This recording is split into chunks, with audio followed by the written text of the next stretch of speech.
Afa khalaqnakum abatha, apakah kami ciptakan kamu sia-sia? Aku beri engkau nyawa, aku titipkan roh di dalam jasadmu, ku berikan kesempatan tinggal di dekat az-zikra, tapi kenapa kau menjadi ayam yang mati di lumbung padi? Perutnya mungkin kenyang, tenggorokannya mungkin tenang, matanya mungkin lapang, tidurnya lelap, tapi jiwa kosong hampa. Akibat apa? Akibat tidak diisi dengan zikir, tidak diisi dengan baca Quran, tidak diisi dengan muhasabah, tidak diisi dengan meneteskan air mata, tidak diisi dengan duduk bersama ulama, tidak diisi dengan sholat berjamaah, tidak diisi dengan kajian-kajian.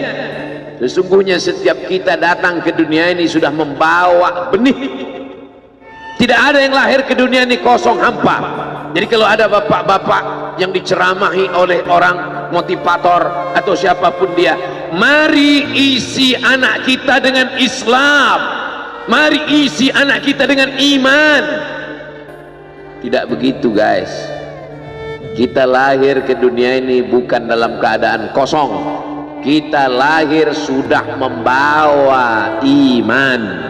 Mana dalilnya? A'udzubillahi minasyaitonir rajim. Wa idz akhadha rabbuka min bani Adam. Ingatlah ketika Allah mengambil persaksian dari seluruh anak cucu keturunan Adam. Wa asyhadahum. Allah mengambil persaksian. Asyhada yushhidu.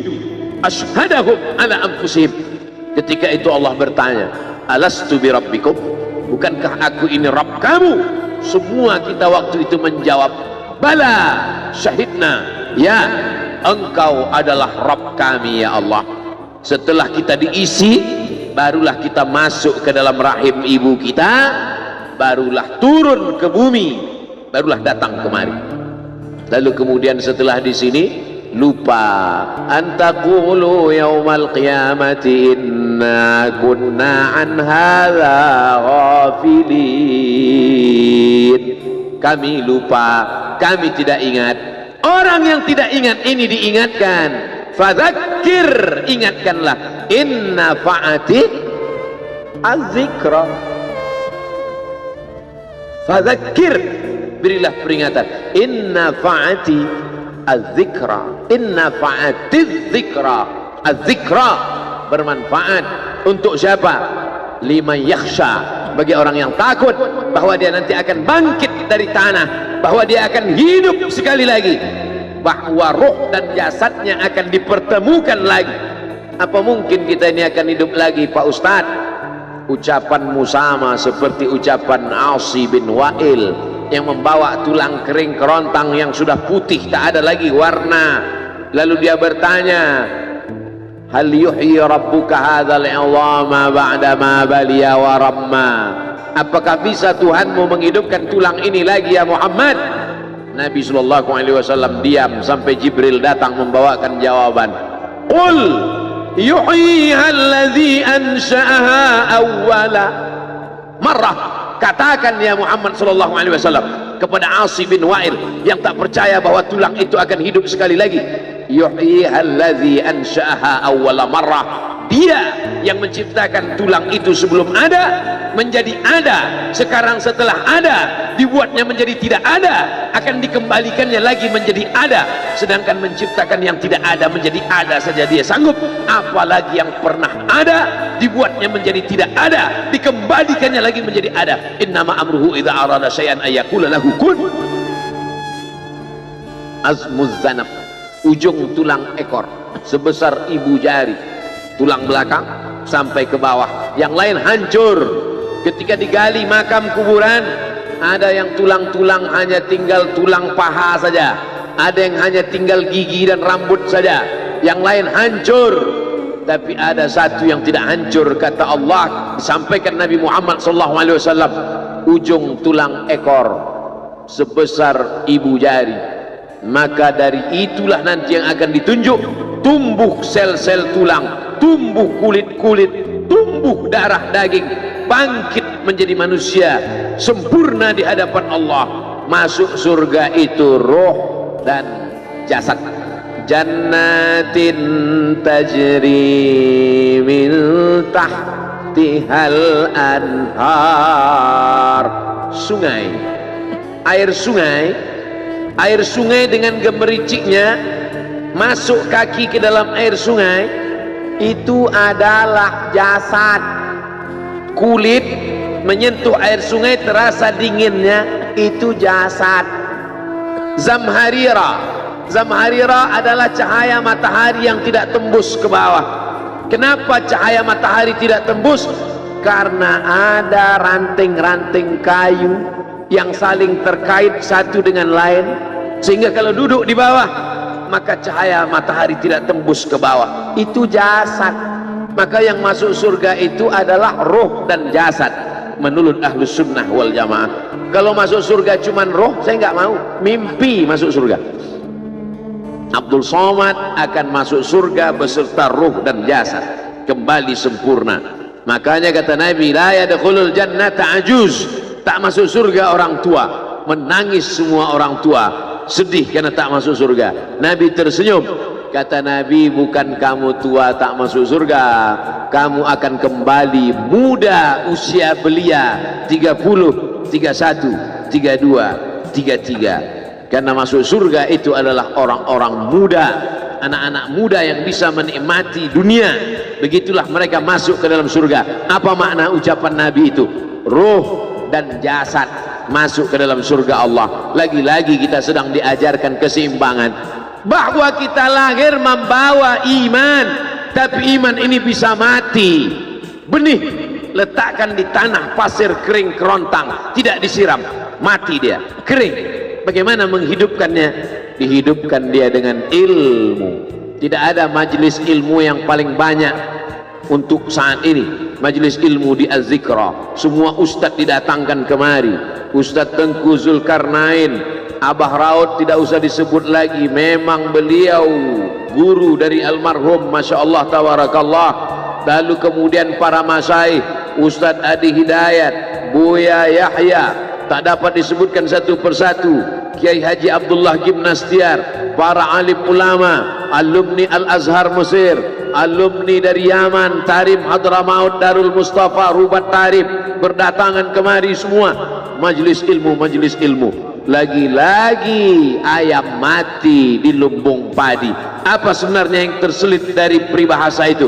Iman mati karena tidak disirami dengan ilmu. Ilmu. Datang seorang jamaah menemui saya, Ustadz Somad, saya kena penyakit insomnia, gak bisa tidur malam. Jam 2 malam mata saya masih berkedip-kedip. Bismika Allahumma ahya wa amut, gak mempan. Sebabnya apa Pak? Sebabnya saya beli tanah. Setelah beli tanah, tanam kelapa sawit, dipupuk, dijaga, 3 tahun berbuah. Pas mau dipanen, sudah dipanen orang duluan. Ternyata tanahnya bermasalah, dibawa ke pengadilan, dia yang menang. Akhirnya sampai jam 2 malam gak bisa tidur. Apa yang terlintas dalam pikiran? Kenapa beli tanah, kenapa tanam sawit, kenapa beli tanah, kenapa tanam sawit, kenapa diambil orang, kenapa dulu gak ternak ikan aja, kenapa gak ternak puyuh. Berbulan-bulan gak bisa tidur. Akhirnya pergi ke psikiater. Pak psikiater, ya saya sudah 2 bulan gak tidur Pak psikiater. Akhirnya Pak psikiater buat resep. Ini obatnya, yang ini dimakan sebelum makan, yang ini dimakan setelah makan, yang ini 3 kali, yang ini 2 kali.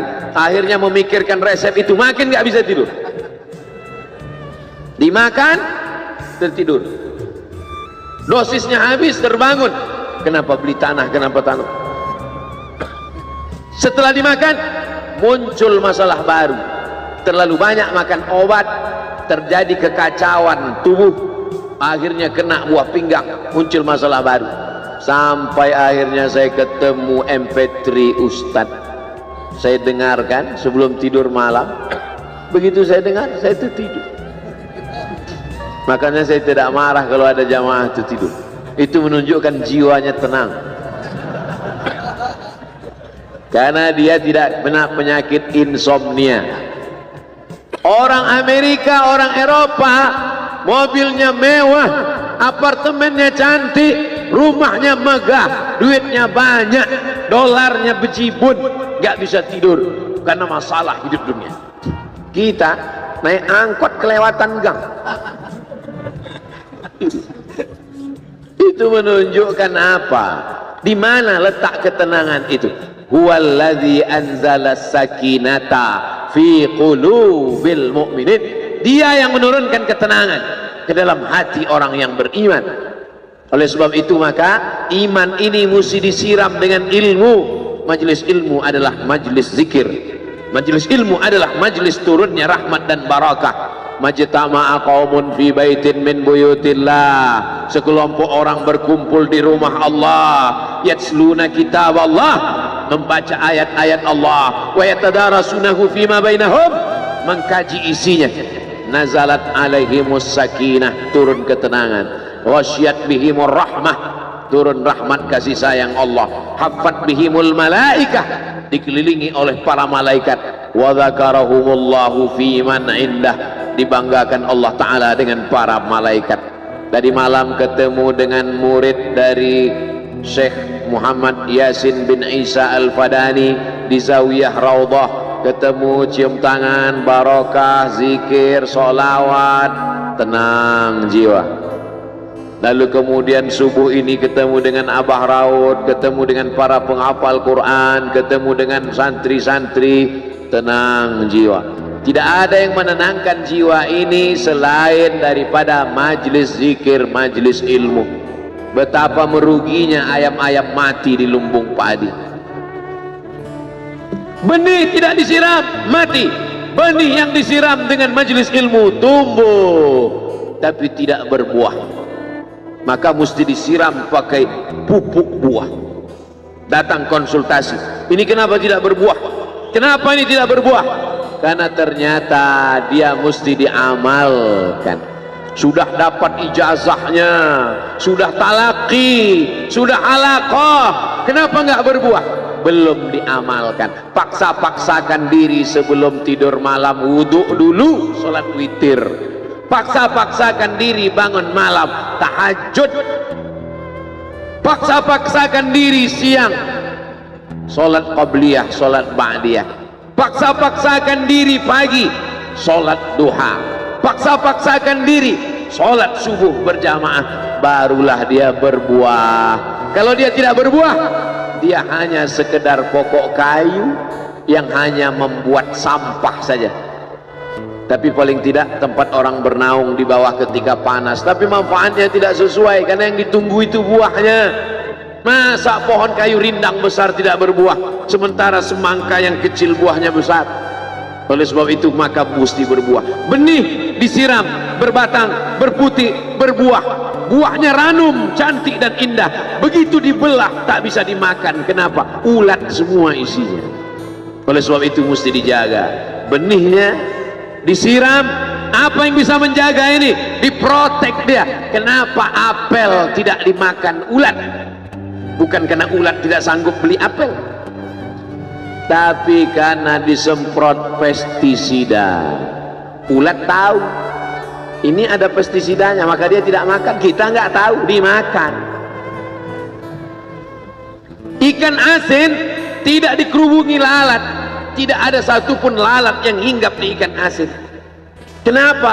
Karena lalat tahu ikan asinnya pakai formalin. Manusia nggak tahu. Pintar mana manusia dari lalat? Jangan jawab. Akhirnya orang makan, menumpuklah pestisida dan formalin dalam darah. Apa namanya? CANCER, cancer. Karena dia tidak larut dalam tubuh. Yang lain-lain larut. Makanan-makanan larut menjadi energi, menjadi sampah, dibuang menjadi kotoran. Sama seperti daun, kalau jatuh ke tanah larut menjadi pupuk. Tapi plastik tidak larut, maka plastik sampah bertebaran. Oleh sebab itu maka ini mesti dijaga. Apa yang bisa menjaga buah apel supaya tidak berulat? Jagalah dia dengan ikhlas. Kamu kenapa nggak ke masjid? Saya kalau ke masjid riak, maka saya nggak ke masjid biar ikhlas. Tarkul amal li ajlin nas riak. Kata Imam Fudail bin Iyad, tarkul amal li ajlin nas riak. tidak jadi beramal karena takut dipuji orang, riya. Wal amal li ajlihim syirik, beramal karena ingin dipuji orang, syirik. Kenapa kamu nggak pakai sorban? Takut dipuji orang, riya. Pakai saja sorban anak, jangan takut dipuji orang. Pakai sorban, yakinkan diri. Baik, Ustaz kenapa nggak pakai sorban? Ada masanya nanti. Tarkul amal li ajlin nas, riya. Tapi beramal, tapi saya nggak tahan Pak Ustaz, dipuji orang. Luruskan, karena pujian pasti akan selalu datang. La'atiyannahum min baini aydihim wa min khalfihim wa an aymanihim wa an syama'ilihim. Datang dari depan, dari belakang, dari kanan, dari kiri, dari dalam. Alladzi yuwaswisu fi sudur, dari dalam, dari depan, dari belakang, dari kanan, dari kiri, dari dalam, dari dua aspek, minal jinnati wan nas, dari yang zahir, dari yang batin, berdatangan dia. La ughwiyannahum, aku akan goda anak cucu Adam. Sampai kapan? Madamat arwahuhum fi ajsadihim, selama roh masih bersemayam dalam jasad, selama masih hidup, dia terus menggoda. Kapan kita berhenti dari godaan ini? Nanti setelah terbaring, terbujur kaku, bahkan sampai mau sakaratul maut pun dia tetap menggoda. Itulah makanya orang berzikir tidak bisa digoda waktu sakaratul maut. Kenapa? Karena la ilaha illallah akan terngiang di telinganya. Subhanallah walhamdulillah wa la ilaha illallah wallahu akbar. Subhanallah walhamdulillah wa la ilaha illallah wallahu akbar. Kalau itu diucapkan sekali, 10 kali, 100 kali, 1000 kali, terngiang dia di telinga kita. Bahkan ketika kita mau tidur malam pun terngiang dia. Bahkan ketika kita mengigau di tengah malam pun itu yang terngiang. Maka saat mau sakaratul maut pun itu juga yang akan datang. Apa yang kau ucapkan, apa yang kau dengar, apa yang kau pikirkan, apa yang kau renungkan, itu yang akan datang waktu sakaratul maut. Seorang bapak sudah divonis dokter, panggil istrinya, panggil anaknya, bawa ini ke rumah, nunggu malaikat maut datang. Sudah nggak ada obat. Bapak sudah koma, nggak sadar-sadar di rumah sakit. Kalau tetap dipertahankan di ruang ICU, hanya ngabiskan uang saja. Dokter kasihan dengan keluarga, bawa ini pulang, karena kalau dibawa pulang pasti mati. Begitu mau dibawa pulang, matanya terbuka, sadar dia, sadar. Ketemu sama saya tanya, apa yang membuat bapak sadar? Waktu saya sedang koma itu datang Abdul Somad. Terus apa kata Abdul Somad itu? Nanya kapan tablik akbar. Akhirnya saya terbangun. Kapan tablik akbar? Saya terbangun, saya pulang ke rumah, saya kumpulkan panitia buat tablik akbar. Datang, saya heran, kok bisa saya yang datang waktu itu? Saya mencoba menganalisa, kenapa waktu dia koma itu saya datang. Saya tanya, Bapak kalau di rumah ada nonton YouTube? Ada. YouTube siapa? Abdul Somad. Oh. Dari rumah ke tempat kerja, dengar MP3 radio, enggak radio Pak Ustaz, MP3, suara, iya, suara siapa? Ceramah Abdul Somad. Baru saya connect, ternyata apa yang sering didengar, apa yang sering ditonton, apa yang sering dipikirkan, itulah yang akan datang ketika kita koma. Hati-hati yang suka sinetron Korea, hati-hati yang suka Bollywood, itu yang akan datang nanti waktu kau koma. Saudara yang dimuliakan, saya tidak nakut-nakuti, cerita aja. Tapi yang ketiga, subhanallah, bukan subhanallah, astaghfirullahalazim, astaghfirullahalazim, astaghfirullahalazim, Astaghfirullahalazim, astaghfirullahalazim, astaghfirullahalazim, astaghfirullahalazim, astaghfirullahalazim, astaghfirullahalazim, astaghfirullahalazim, astaghfirullahalazim, astaghfirullahalazim, astaghfirullahalazim, astaghfirullahalazim, astaghfirullahalazim, astaghfirullahalazim, astaghfirullahalazim, astaghfirullahalazim, astaghfirullahalazim, astaghfirullahalazim. Mudah-mudahan saat kita akan sakaratul maut, itulah yang akan datang ke telinga. Waktu saya melantunkan astaghfirullahalazim dengan irama itu, siapa yang terbayang tadi? Ustaz Al-Mukarram Sa'arifin. Almar'u ma'aman ahab. Orang akan tetap selalu bersama, tetap selalu bersama. Itulah lantunan pertama yang saya dengar pertama kali di Pekanbaru, di halaman sekolah polisi SPN Pekanbaru. Sekarang sekolah polisi itu sudah jadi kantor Kapolda karena pindah. Setiap saya lewat di situ, kenangan. Disinilah pertama kali, dan itulah lagu itulah sampai hari.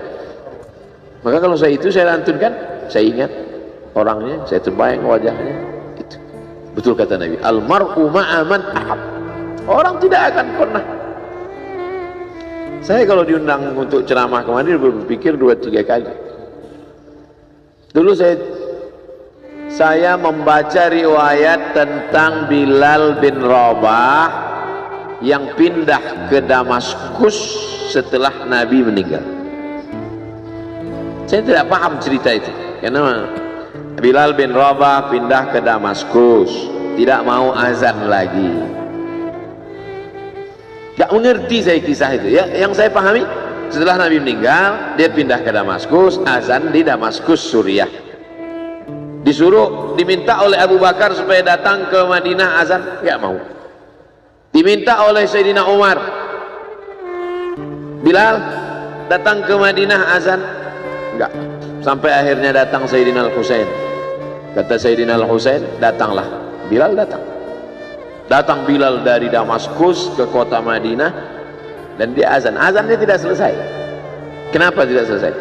Karena dia merasakan kalau dia azan, bahwa nanti yang jadi imam Rasulullah. Dan ternyata perasaan itu sama bagi orang Madinah. Orang Madinah mendengar suara itu dulu lama sekali, dulu 3-5 tahun yang lalu. Dan kalau sudah suara itu terdengar, pasti nanti imamnya adalah Rasulullah. Ramai mereka datang, luar biasa ini azan, kata mereka. Karena kalau sudah azan ini yang pasti nanti imamnya